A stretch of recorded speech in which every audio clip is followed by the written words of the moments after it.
All right, so I'm back. We're going to talk a little bit today about how DOGE is affecting veterans within veteran readiness and employment. So I haven't talked about this in a while.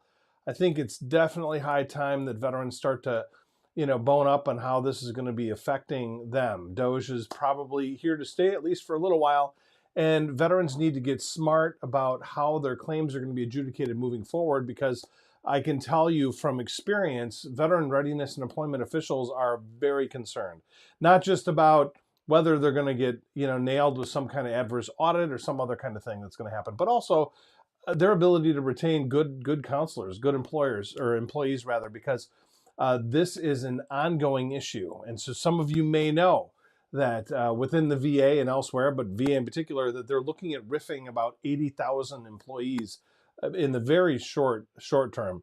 And they're also giving certain early walkout kind of incentives. And if you happen to accept it, well, then guess what? You won't get riffed. If you get riffed, then you're going to run into some other problems where you may not get certain other kind of perks and benefits if you wait for VA to terminate you. So there's a lot going on. And how is this affecting veterans? This is a thing that not a lot of folks are talking about within the arena of retraining and veteran readiness and employment. I'm sure it's also having similar effects within the GI Bill, but in a different way. So we're going to talk about that and whether VA is really becoming the next great benefit and why veterans are being denied the retraining and vocational goal of their dreams. So having said that, here's what we're going to talk about. But before I get into it, I'm going to introduce myself. My name's Benjamin Krause. I am a VA-accredited attorney and journalist. I have been covering veteran readiness and employment ever since they had helped me complete my undergrad at Northwestern, and after that helped me become a lawyer. And now I am representing veterans against the agency. So they created me, and now they have to deal with it. So that's always fun.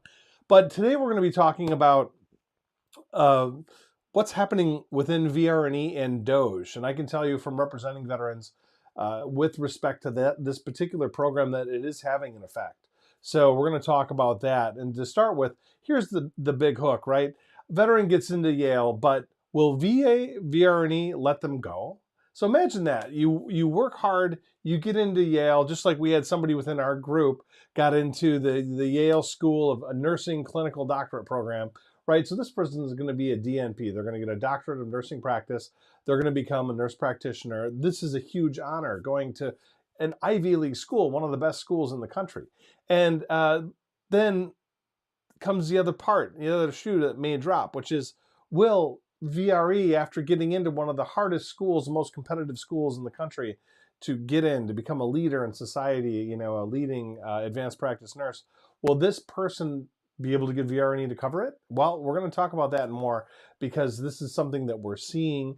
And I know many people watching this who may not be familiar with VR&E may be concerned or wondering, well, what does happen? What happens when a veteran gets into some kind of ideal training program, like an Ivy League school, like Yale, and will VR&E approve it? Good question. So first, we're going to talk about what was happening and why denials appear to be increasing. Now, I do not have the internal data. I have external data. So we have a VR&E Facebook group, which is the oldest and largest Facebook group of its kind that I'd created back in 2009, before I went to law school, before I was even approved for law school. We had created this group to help veterans share their experiences, to also catalog and chronicle how the agency evolves in this one super niche, area of benefits. So within there, we've been tracking and paying attention to the experience of veterans. I've also been seeing it from the cases and claims that I manage, and how the agency has been evolving and how they're addressing these, as well as how much time it's actually taking for a veteran to get their claim adjudicated. So I'm going to talk about that now. So why are denials increasing? Well, this has a couple things to do, not just with DOGE, but a trend and pattern that has been happening really since COVID, where VRE counselors, or vocational rehabilitation counselors, or VRC is what it's commonly referred to, they're getting burned out. Now, why are they getting burned out? Is it because veterans are now different or somehow unique compared to what they were like before?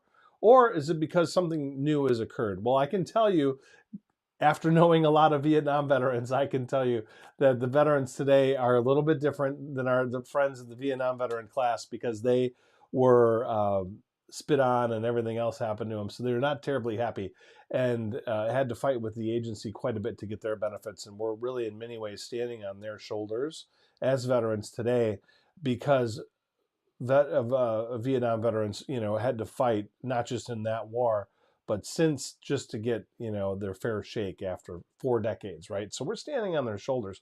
So what is happening? Are veterans changing? No, I would say veterans are becoming maybe more even collegial than veterans from the Vietnam era. But what is happening? Okay, well, here's the deal. It's not DOGE. What's really happening is since COVID, they let everyone go home, right? And in addition to that, so people are not working in the office or haven't been for a long time, at least in the normal way they used to, which was you had to go to work to clock in and clock out at the regional office that you're assigned to, right? This is how it used to be. So you'd go in, you'd get that collegial environment within VR&E or whatever program you're really working in, and you're working together to try to resolve certain issues. Well, everyone went home. And so how does that affect training? Well, training is, I can tell you as a business owner, much more difficult when you're not in the same room or in the same office as the other people that you're attempting to train. So that would tell me that training quality is lower. Second, we have a lot of policies that have been implemented with the advent of the new M28C that came out a few years ago. And the M28C has just been radically updated at a much faster pace than the old M28R. And so what we're seeing is, first, counselors not being in the office to get trained, so the new folks are not getting trained the same way. Second, we have these policies that are being rolled out, and veterans are not, or I should say the voc rehab counselors are trying to learn them, but they have diminished quality of training, coupled with a lot of new policies that are not, these are not regulatory program or policies rather, but these are just internal policies that VRE still is required to follow. And they still generally adjudicate veterans' claims against these. Not the regulations, not the statutes, but these. And so the policies are incredibly onerous. So if you printed out all of the 38 CFR 21 part that is in reference to VR&E, which I want to say it's maybe about 100, I might be wrong, but about 100 and some odd pages with respect to the regulations. And then if you do the same with the statutes, it's not a lot. There's probably about 30 statutes, maybe 75 different regulations or something like that, and about 150-ish pages, right, all in. Well, then if you look at the M28C, that's got about 14 to 1,500 pages if you cut and paste at every single spot and then print them out. It'll be about 1,500 pages, give or take. It is a lot, and they've been changing and changing and changing, and these counselors have to keep up with it. Okay, so you have this evolving target of the policies they must implement and diminished training. And since COVID, a lot of the old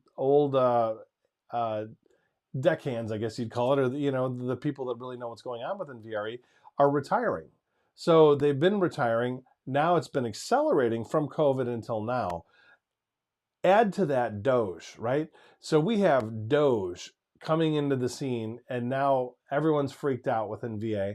They know that 80,000 people are going to be terminated. I would assume that a lot of new hires probably also got terminated.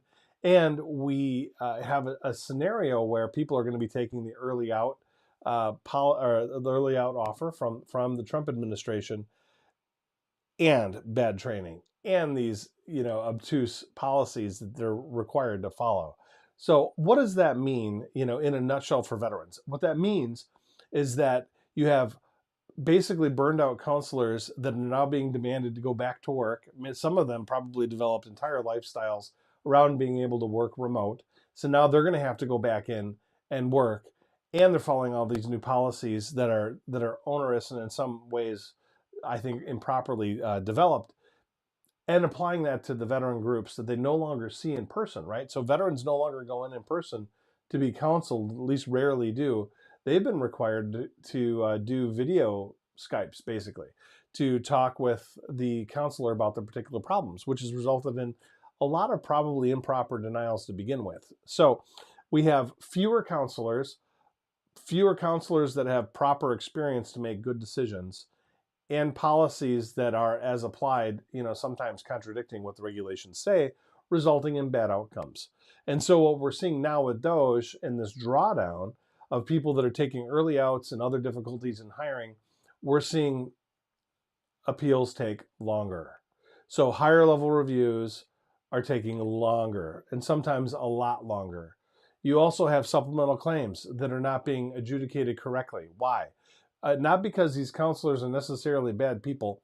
They just don't really have the right training to do it. And they don't have the time to address it because they're also processing all these other things that they're required to process now under the policy in the M28C. So that's what is going on. And so I don't know if some of you remember the book and movie, The Rainmaker, right? It's a great movie with Matt Damon, Claire Danes, a bunch of other, Mickey Rourke, well, anyway. A lot of really good actors are in it. Terribly entertaining movie. Danny DeVito. It's just a great movie. And in it, what they talk about is a great benefit insurance company. And in that insurance company, it denies legitimate claims. And they assert that, well, it's just so that the bad ones go away. And then, if they really deserve it, they'll contest it or appeal it and come back later, and then we'll eventually win. But we just do that to weed out the bad ones. Well, that's really in many ways what we're seeing today within VRE, and we're seeing a lot of denials. We're seeing a lot of veterans give up on their dreams, and it's really unfortunately has the very similar effect as the movie. And so we see a lot of the same strategy that's creeping into VR&E today, and I'll explain exactly why, given the backdrop I already talked to you about, and why it's resulting in more denials and more veterans giving up. So to give a quick visual here, although there is no visual, within great benefit, they deny all claims. They make appeals confusing and long to save money at all costs, and then they pretend to care publicly. Well, within VR&E and now in post-DOGE VR&E, they are very frequently denying complex VR&E claims, making the higher level review process much slower. And what's the effect? Well, it magically saves money, but on the veteran's expense, all the while pretending to serve publicly, right? Pretending to serve our veterans with dignity, but not exactly. And this really hurts veterans. And so the real effect on veterans is that we have fewer approvals of life-changing programs, including at schools like Yale, Harvard, Stanford, some of these great programs. We have longer delays before veterans can even start school. We have lower lifetime earnings, potentially because of this type of effect, where veterans aren't being able to launch their career in time and have to delay. Well, that has a very real effect. A lot of counselors don't appreciate it because they don't understand. But, when they deny merely because they don't want to fail an audit, not because the evidence could have otherwise been supportive, but it's resulting in a veteran, even if they have to appeal, they still lose up to a year, 2 years off of their ideal training.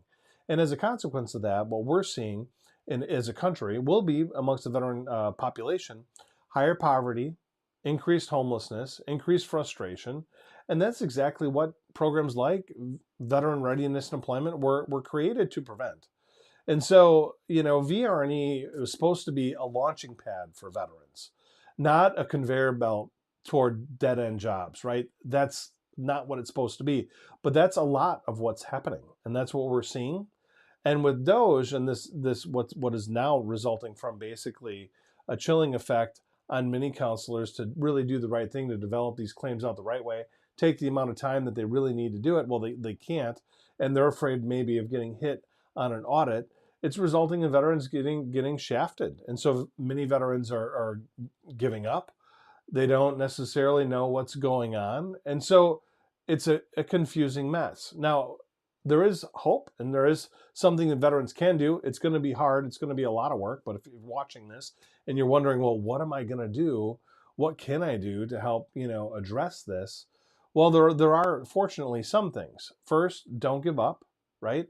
Know that it's not about you really. It's actually about DOGE. It's about these policies that were being implemented before DOGE even existed. And then it's about the bad hiring and bad training that was going on before. Inadequate, I guess. I mean, some of it was good, but it wasn't really adequate. And then we have unfair appeal decisions, and that's all taken up a lot of time. So I want you to know that there is hope. If you're watching this and you have questions, feel free to ask those.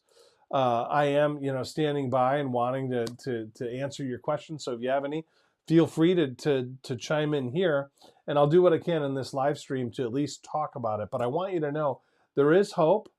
What's happening is not about you. It's about the program and the program deficiencies that have been in place for quite a while. This isn't really about, the Trump administration either, although DOGE is definitely ramping up what's happening. But these issues were going on for a very long time. Veteran readiness and employment was really struggling for a very long time. There's been some, even up through, I think it was December, a recent House Committee on Veterans Affairs hearing, and I should probably clip those highlights so you can see what happened. But I mean, it was not good. The VRE program got taken to the woodshed about what was happening, and while Congress rightly was calling them to the carpet, they wrongly did not get to the bottom of what was happening, and what parts within Veteran Benefits Administration really hold that program back. It's not really VR&E. A lot of it has to do with the Office of Field Operations and how they're, essentially choking out that program. So I want to make sure that if you're watching this, there's hope. It's not really about you. If you have questions, feel free to ask those. Happy to give you feedback based on my experience of over a decade helping veterans as a VA-accredited attorney working to right the wrongs. And so I'm going to answer a couple quick questions here. So we got one from, let's see here, from I'm not sure what your name is, but anyway, so this veteran just got approved for VR&E. Will applying for TDIU endanger my VR&E benefits? Well, that's a great question, and I can tell you based on my experience that it doesn't seem like you shouldn't be able to do that, but I can tell you you will probably run into problems. So the second that the VRE program, the counselor sees it, they're going to think, okay, so now you're too disabled to work at all. Now you can fix that through training, right? And I've seen arguments and I've worked on that for veterans when they're wrongly denied. But when you do have a TDIU claim, it does make it a lot harder. It's kind of like throwing blood in the water amongst sharks. So they see it, and it increases the odds of a denial. Nothing else, right? But just that factor alone can result in higher odds of a denial. So just be aware that can be a problem. So yes, it can endanger your VRE benefits, even if you're approved for VR&E, but not yet approved for the program that you're in. Just know that can be a problem. They might see it and be like, oh yeah, you're not feasible yet for vocational goal. We're going to put you into an IEEP, so an extended evaluation plan, and then you're going to end up fighting with VRE later because you're going to be basically pushing a broom as a janitor at Goodwill or something like that for 6 months to prove that you can work, right? So if you can avoid the extended eval plan, I would avoid it. I would avoid it by not filing a TDIU claim. I would wait. And if you think that TDIU makes sense while you are in training, then maybe after you're in an approved plan, put that in with the caveat knowing that you're going to lose it when you're done with training, assuming that you're able to be properly trained to get a job. So that's going to happen. But yeah, the second that you put in the TDIU, you're going to have some issues. So just be aware that that's going to be a potential issue. So VR&E is removing older veterans and forcing into appeal process. I believe this is true. I've seen this, unfortunately, quite a bit. Just in general, it's been a problem within VR&E, but I would bet now it's going to be an even bigger problem because you're also going to be seeing counselors that are trying to weed out any question of doubt in their decision making. So in other words, what happens because of the way the system now was created, they're concerned about approving anything improperly, right? Or that their supervisor disagrees with. And they're always looking much more tightly at approved stuff than disapproved, in my opinion. And so they don't want to approve anything that they think could, within a shadow of a doubt, go the other way. They will rarely ever take a chance on a veteran anymore. And that didn't used to be the case. But after, I think it's the STAR program within Nashville, been seeing a significant problem. So just food for thought. Let's see here.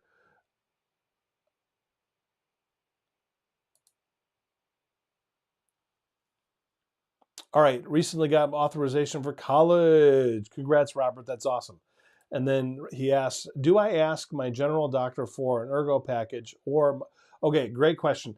Now you can get an Ergo package kind of under prosthetics from your VHA. Know that they do not like to approve those and they frequently won't. So just be aware that can be a big problem.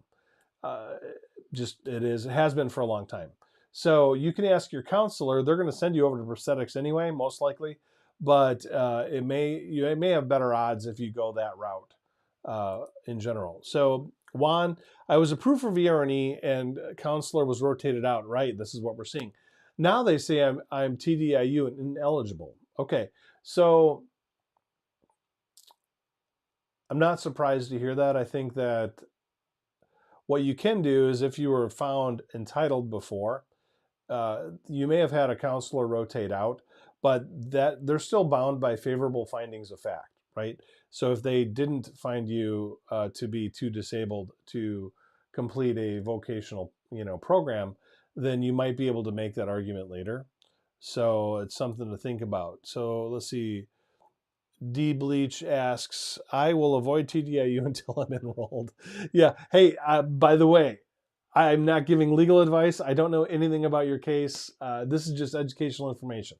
So I can just tell you, based on my experience, this is what I've seen, and I can give you input that way. But just know, go talk to a VSO or an attorney in particular if you want legal advice before, just in general, So don't take what I'm saying as legal advice. It's just me telling you what I think about based on my own experiences. So just food for thought. All right. But it is not legal advice. I've not seen your file. You are not my client. All that fun disclaimer stuff, just so you know.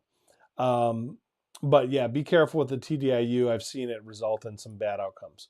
I'm quitting my job to go to school full time. Okay, should I try to get SSD? This is kind of similar. So yeah, you can. They're going to look at that if you're applying for VRE now. These are things they're going to look at. So just be aware, and it could result in an adverse decision. So be careful. A lot of times I tell even my clients, when you come to me and you have a higher level review or some other kind of thing going on, I'll tell them, hey, just stop. Don't do anything else. And a lot of veterans, we tend to like to dogpile stuff. And I would just say to just stop. Go one step at a time, wait for that to be concluded, and then consider your other options then. But don't try to do everything at once and jam it through unless you know what you're doing, unless you're an attorney yourself or you are talking to an attorney who can help advise you. I just hate to see people make a decision like that because they're desperate and have an adverse legal outcome later. So that's my 2 cents there. Let's see here. Juan, thank you. Yes. All right, great. And then I don't have access. Okay, that makes sense.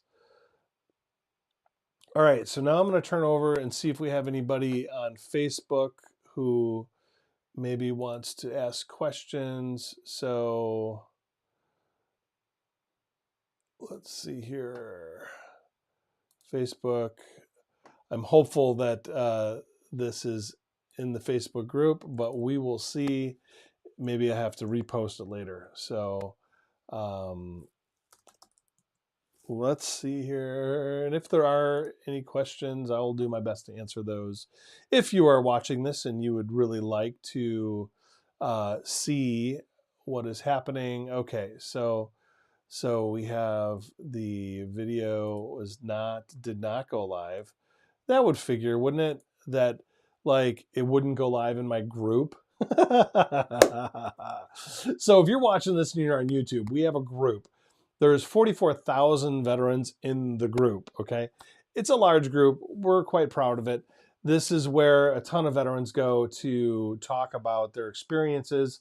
It's a great source of information for me so I can get a kind of a bellwether on what's happening within the veteran arena and the people that we're trying to help out. And anyway, so I'm kind of joking and laughing here because now I realize that the video, because of how Facebook has started policing their software, the video itself wasn't live, so that's kind of funny. But anyway, so if you're watching this and you have any questions, I would encourage you to ask them now or forever, hold your peace, so to speak. But otherwise, let's see here. Yeah, I don't see any other questions. So anyway, thank you so much for tuning in.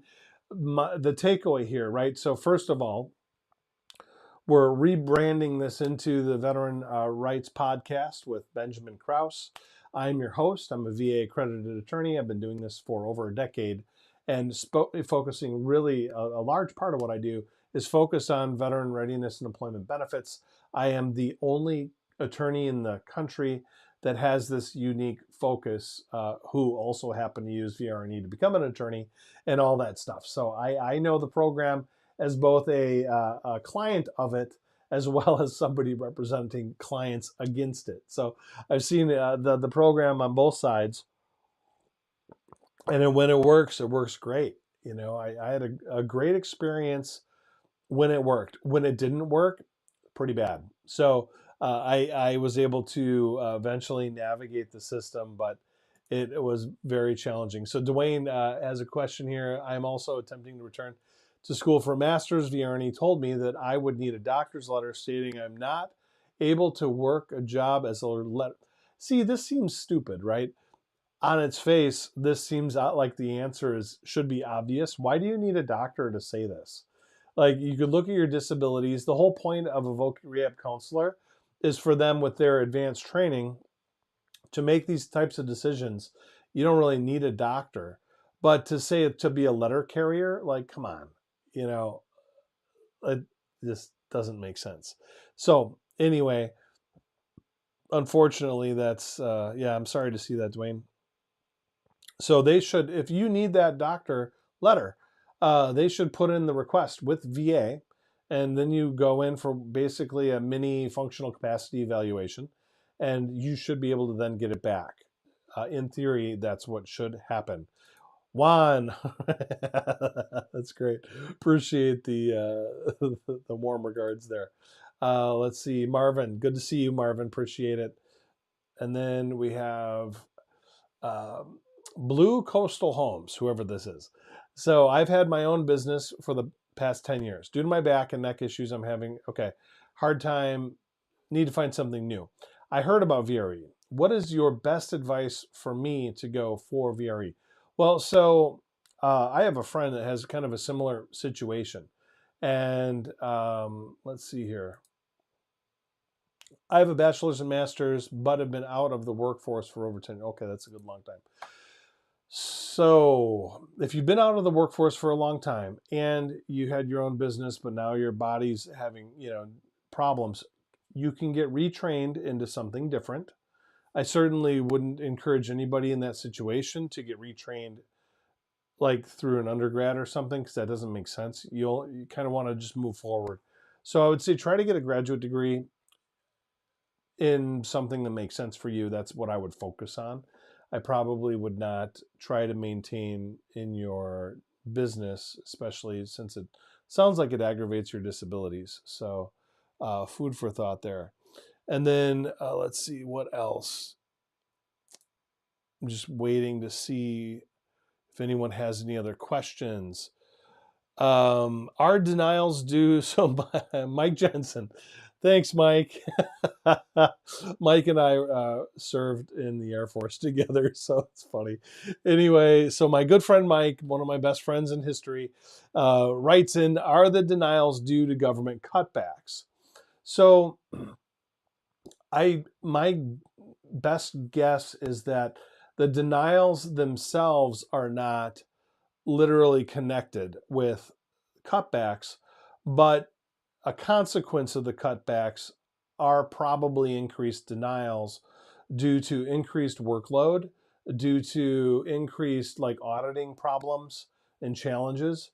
and other incentives in a way that maybe result in veterans not getting the type of attention that they otherwise need to. So like veterans, VR&E, as of like January, they started requiring a new 1902W questionnaire form that has to be filled out by the counselor. And that can take, those are very detailed and can take a long time, but they only give the counselor a short amount of time to complete it and to conduct the assessment with the veteran. And so you're going to run into a lot of problems when you start to like dogpile these counselors, and then when they don't have additional counselor support and also hiring support, right? So some of them need assistance and stuff because of their workload. The consequence is going to be greater, more denials, because if you deny, odds are they're not going to audit it the same way they would with an approval in a high cost program or something like that. So that's I think the answer is, budget cuts will result in more denials, but probably not a direct corollary. It'll be a consequence of the budget reductions, if I were to guess. So let's see here. Marvin writes in, what's the turnaround time for applying? So that depends in each office. So if you're at San Diego, they were horrible. I think last year they were quoted as being up to like 18 months. I don't know if that's improved. I'm going to assume not. So some offices are taking a few months up to a year. I know San Diego was really bad like last year. They were horrible. So they're taking a long time. Robert, how do I get VRE to cover professional certification as well as college? Getting into the, okay, so I'm guessing you're talking about certs for IT programs. So master's degrees. I've been able to do that for veterans. It's each case is different, so unless I'm working on a case, it's hard to say. But usually you have to, like anything, treat it like you're trying to go in for a loan from a bank. You have to come up with a plan and how you're going to satisfy the plan.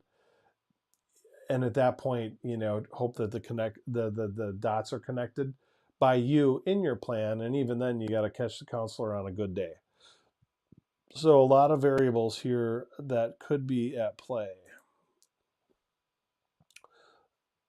So, right. So that's a problem, using post 9/11 while on VR&E, right?